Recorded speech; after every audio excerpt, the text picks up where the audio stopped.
Our scripture, if you can, said Jesus, everything is possible for one who believes. February marks Black History Month, a tribute to African American men and women who have made significant contributions to America and to the rest of the world in the fields of science, politics, law, sport, the arts, entertainment, and many other fields. While Black History Month is synonymous with prominent figures such as Martin Luther King Jr., Harriet Tubman, Rosa Parks, Muhammad Ali, Jackie Robinson, Langston Hughes, Maya Angelou, George Washington Carver, and Barack Obama, there are countless other African Americans who've made profound impact on our history. Self-made millionaire, Madam C.J. Walker. Astronaut, May C. Jemison. Open heart surgeon, Daniel Hale Williams. Inventor, Gary Morgan. Media sensation, Oprah Winfrey. And let us not forget the father of Black history, Carter G. Woodson, who lobbied extensively to establish Black History Month as a nationwide celebration. Today, let us celebrate our heritage of unshakable faith. We'll begin with a song by Sister Elma Dillion.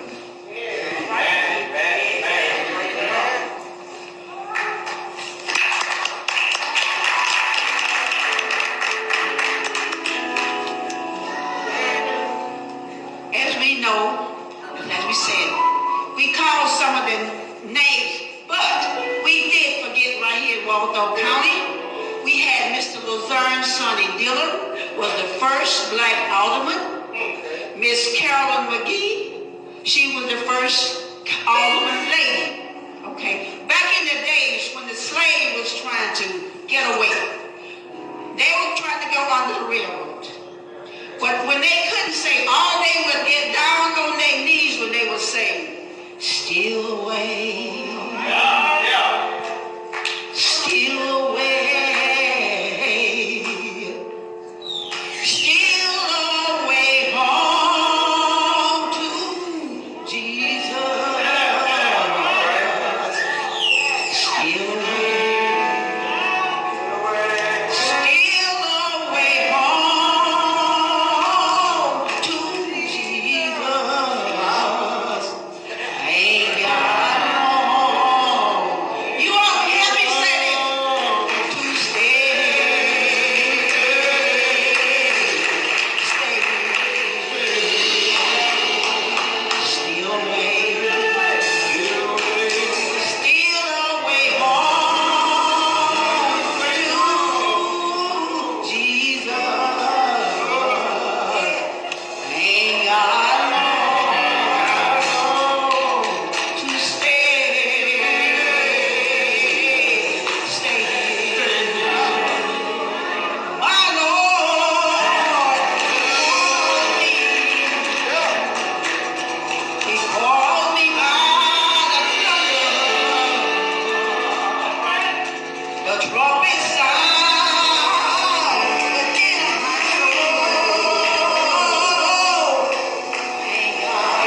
I'm just too tired today.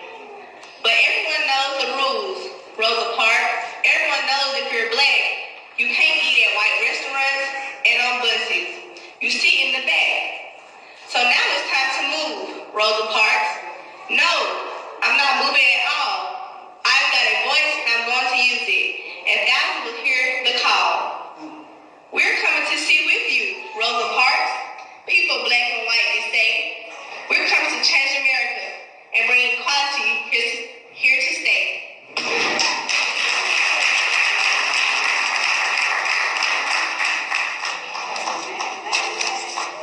Jermaine Jr.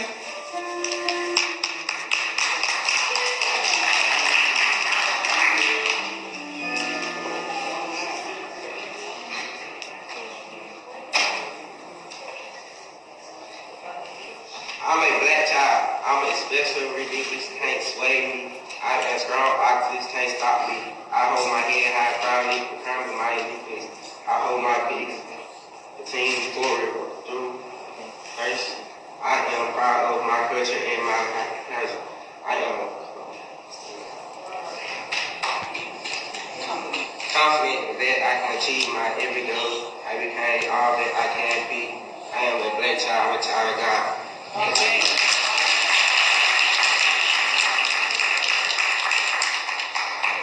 Kennedy Pittman.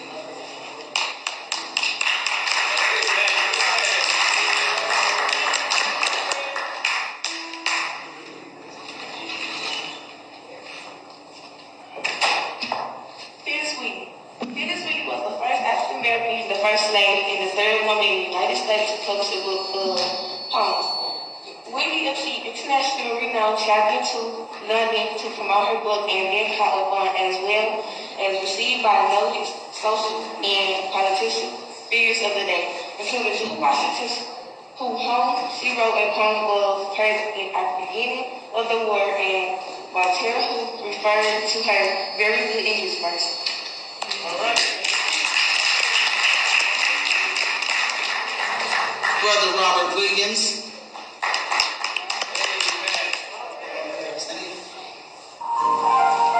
Damien.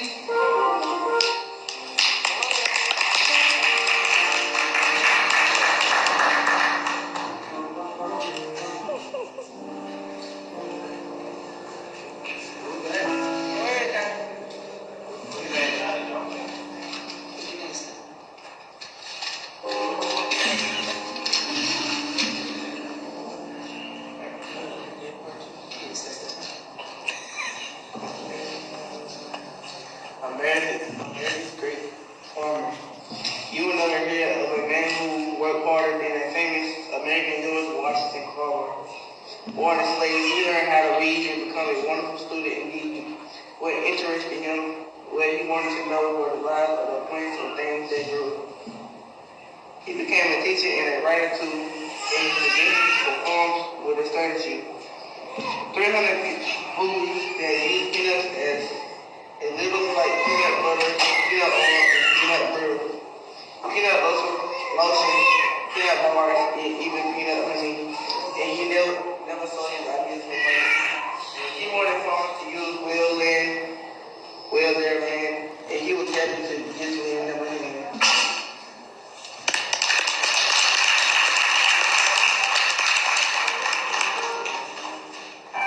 Easton.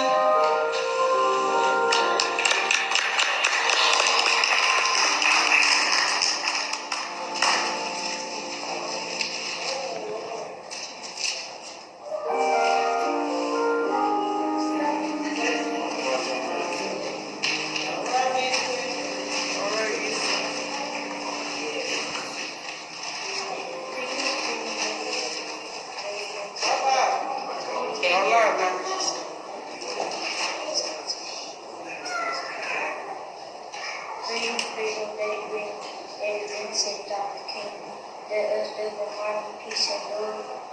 We have the freedom, here, everything, said Dr. King.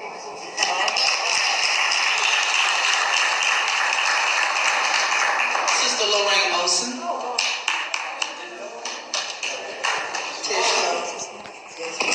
Tessie.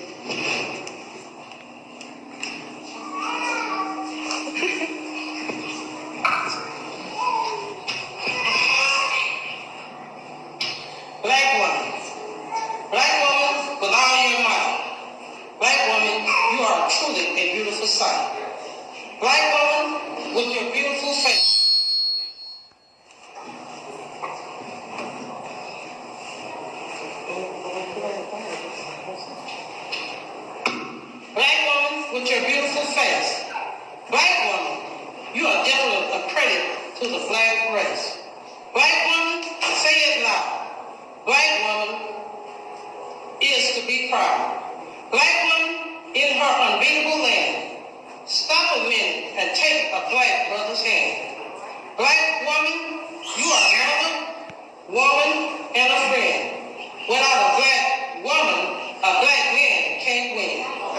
Black woman, educated, respected, and you are your goal. All these are said, but seldom shown. Black woman, be proud of what you are, because it will always take you very far. Black woman, whose foreparents were slaves, if you apply yourself, you can have it made. Black woman, you are clean, modest, and neat. Believe me, black woman, you can't be beat. Black woman, always watch what you do. Being black makes everyone watches you. God made heaven, God made earth. Beautiful black woman, consider yourself is what God made first.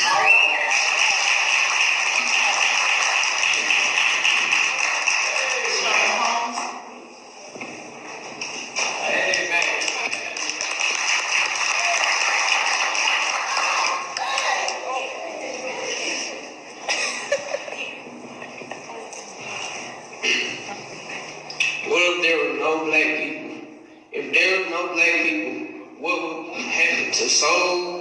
We have R&B with no beat. Now that's blues for y'all. And if we didn't have the blues nor the swing of jazz, the world would never know what it missed and could have had. The sounds of Ella, Teddy Penn on tracks with Mr. Coat Rain, James Brown, an opportunity to let freedom reign. Martin Luther King had a dream. We find the world equal minded, the world blacks, the world lacks that new sequel. And the words, facts, countless stacks, history acts, as though we were never here, though we are the word impact. Am hot, my soul, and mine, for we were once kings, building pyramids after sink, and traffic lights for traveling. I know why the cage birds sing. Maya Angelou wrote such things. Our contributions to the future are beyond breathtaking. Let the world know if it was never blessed with the darker tones, melodies would never be the same, and neither would soul.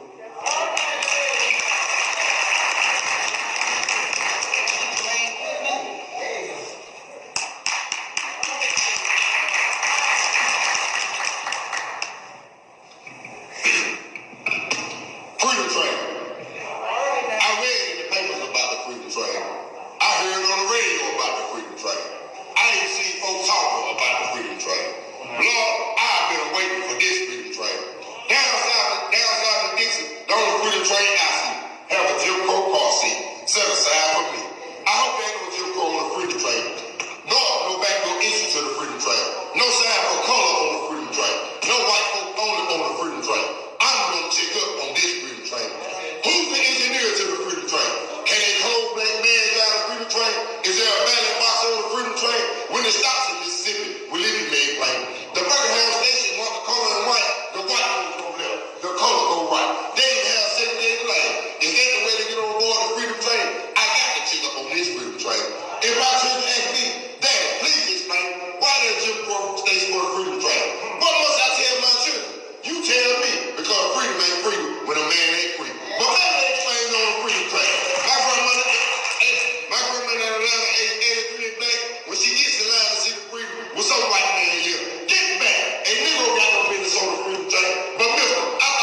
things because of them, we can. Okay, first I'm gonna read your spiritual inheritance. All right. Yeah. Okay, he said keep it short. I'm obedient. Oh, glasses, I can't see. And I'm coming from the book of Luke 2:21. And when 8 days were accomplished for the circumcision of the child, his name was called Jesus, which was so named of the angel before he was conceived in the womb. And when the days of her purification, according to the law of Moses, were accomplished, they brought him to Jerusalem to present him to the Lord. As it is written in the law of the Lord, every male that openeth the womb shall be called holy to the Lord, and to offer sacrifice according to that which is said in the law of the Lord, a pair of turtle doves or 2 young pigeons. And behold,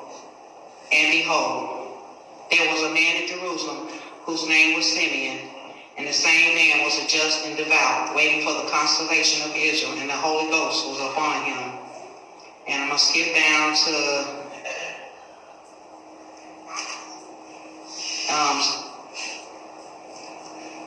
verse 36. And there was one Anna, a prophetess, the daughter of Phanuel of the tribe of Asher. She was of a great age and had lived with her husband 7 years from her virginity. She was a widow of about 84 years, which departed not from the temple, but served God with fastings and prayers night and day. And I want us to understand that they met in the temple. These are dedicated people who waited on the promises of God, and the temple was open. It was a meeting place, just as back then the church was a meeting place for a lot of us to gather when they wouldn't allow us to meet in other places. Okay?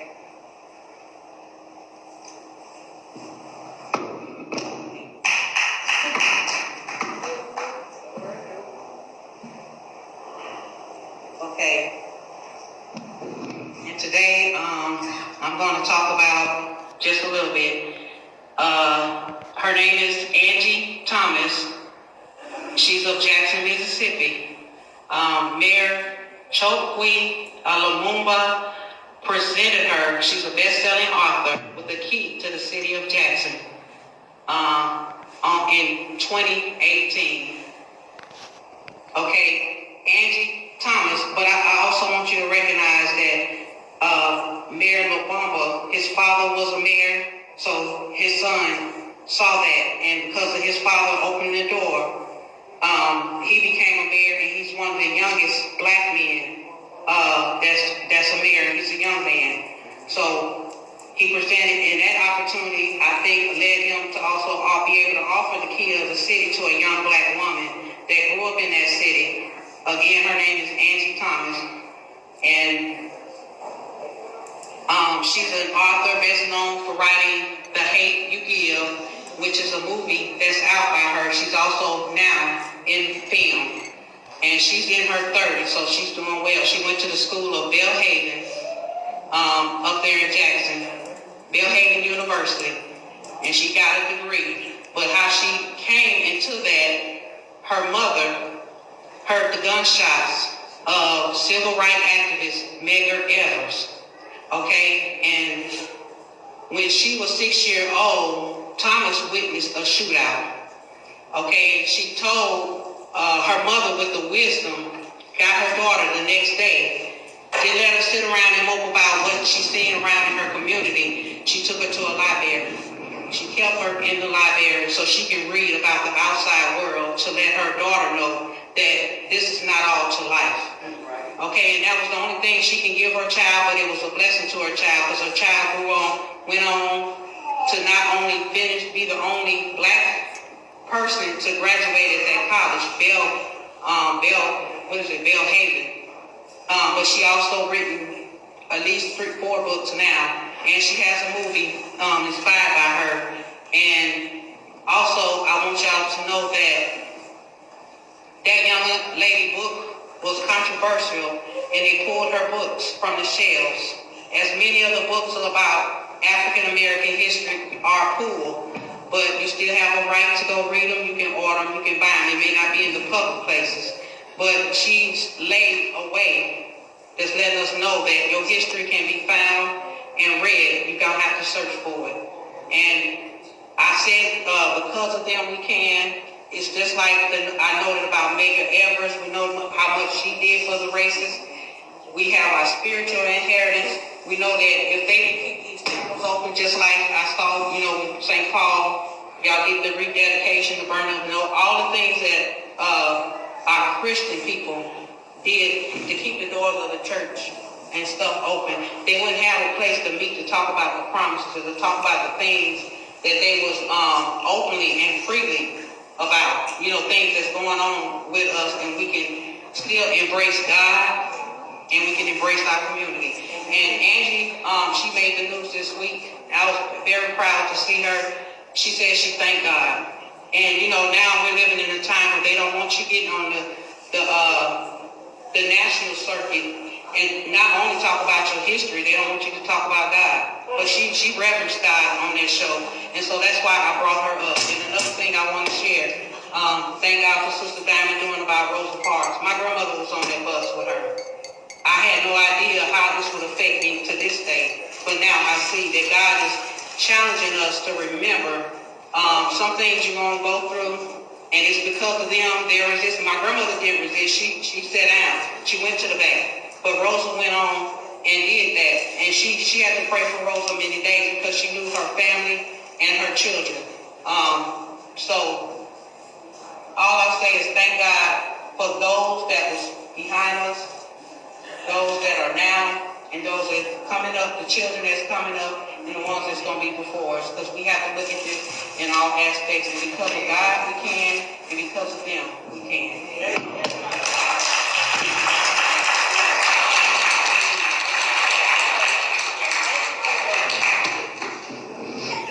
Sister Michelle Brown.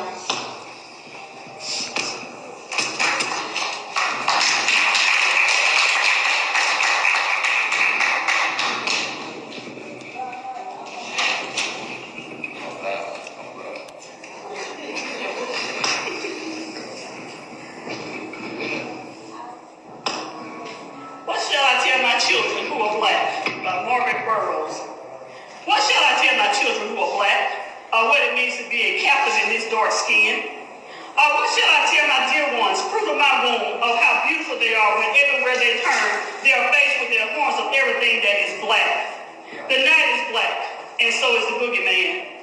Villains are black, with black hearts.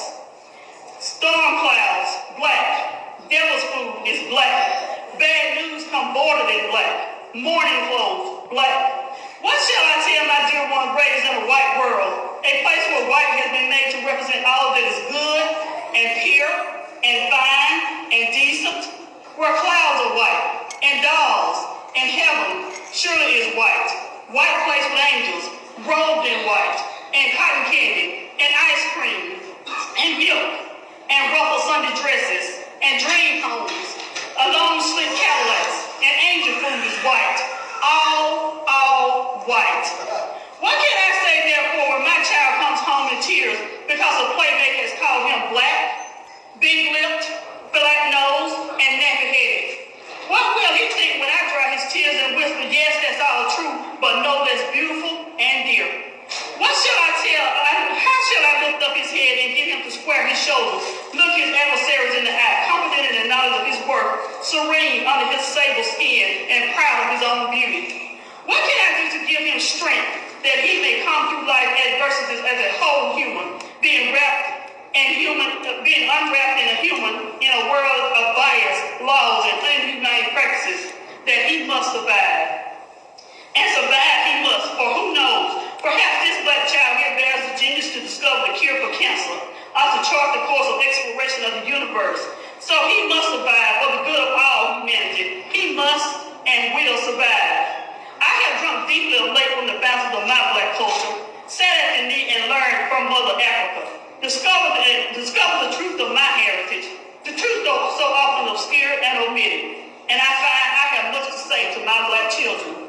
I will lift up their heads in proud blackness with the story of their fathers and their fathers' fathers. And I shall take them into a way that time of kings and queens who ruled the Nile and measured the stars and discovered the laws of mathematics, upon whose backs have been built the wealth of 2 continents. I will tell them this and more. And his heritage shall be his weapon and his armor.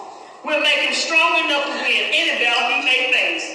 And since this story is often of spirit, I must sacrifice to find it for my children, even as I sacrifice to feed, clothe, and shelter them. So this I will do for them if I love them.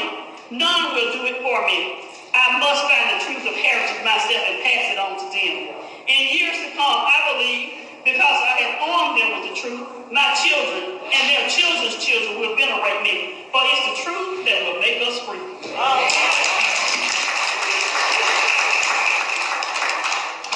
Sister Vivian Jones.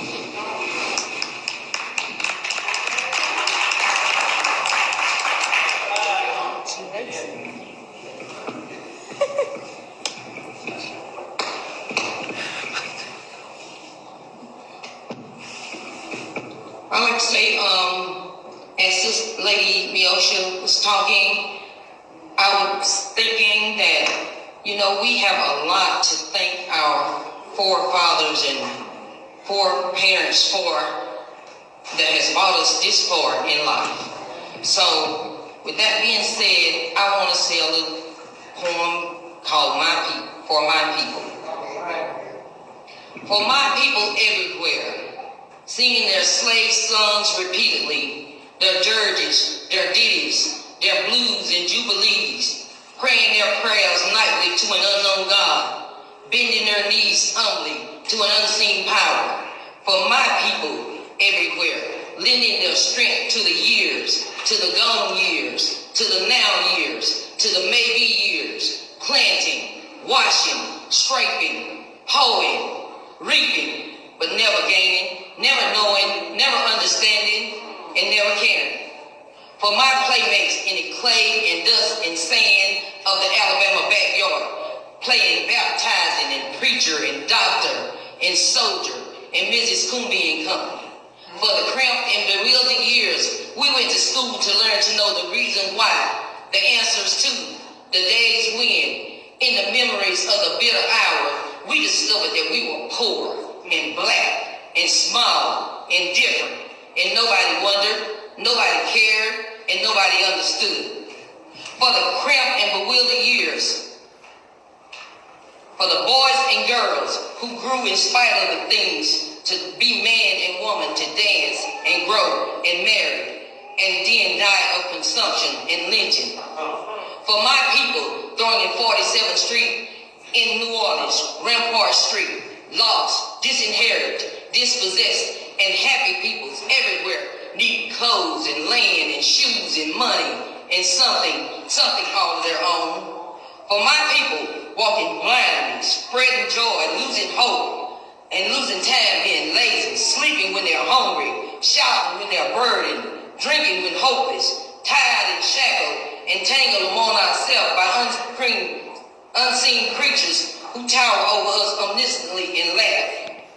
For my people, blundering and groping and floundering in the darks of churches and schools, trying to fashion a better way for us. For my people, standing, staring and trying to fashion a better way for us from confusion, from hypocrisy, misunderstanding, trying to fashion a world that will hold all the people, all the faces, all the Adam and Eve and the countless generations. Let a new earth arise. Let a bloody peace be written in the skies. Let a race of men now rise and take control. Amen.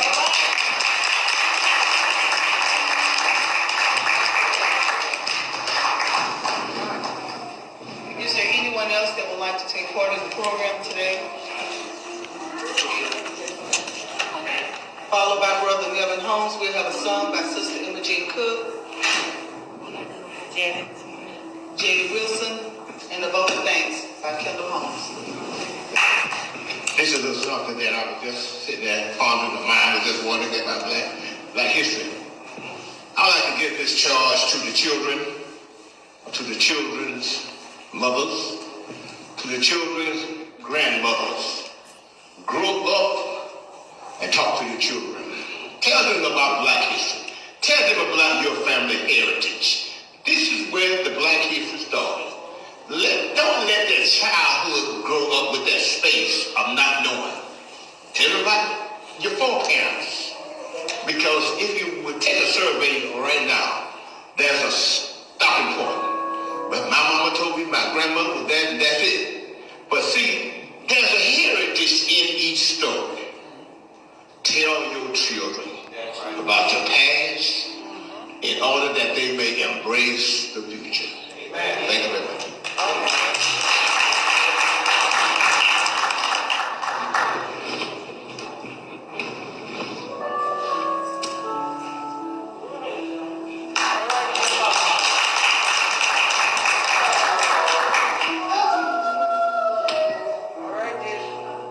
I didn't get this all together, but I just wanted to talk about St. Paul and talk to the kids of what we could do if we want to. The first person I want to talk about is my late cousin Lester Home. Lester is the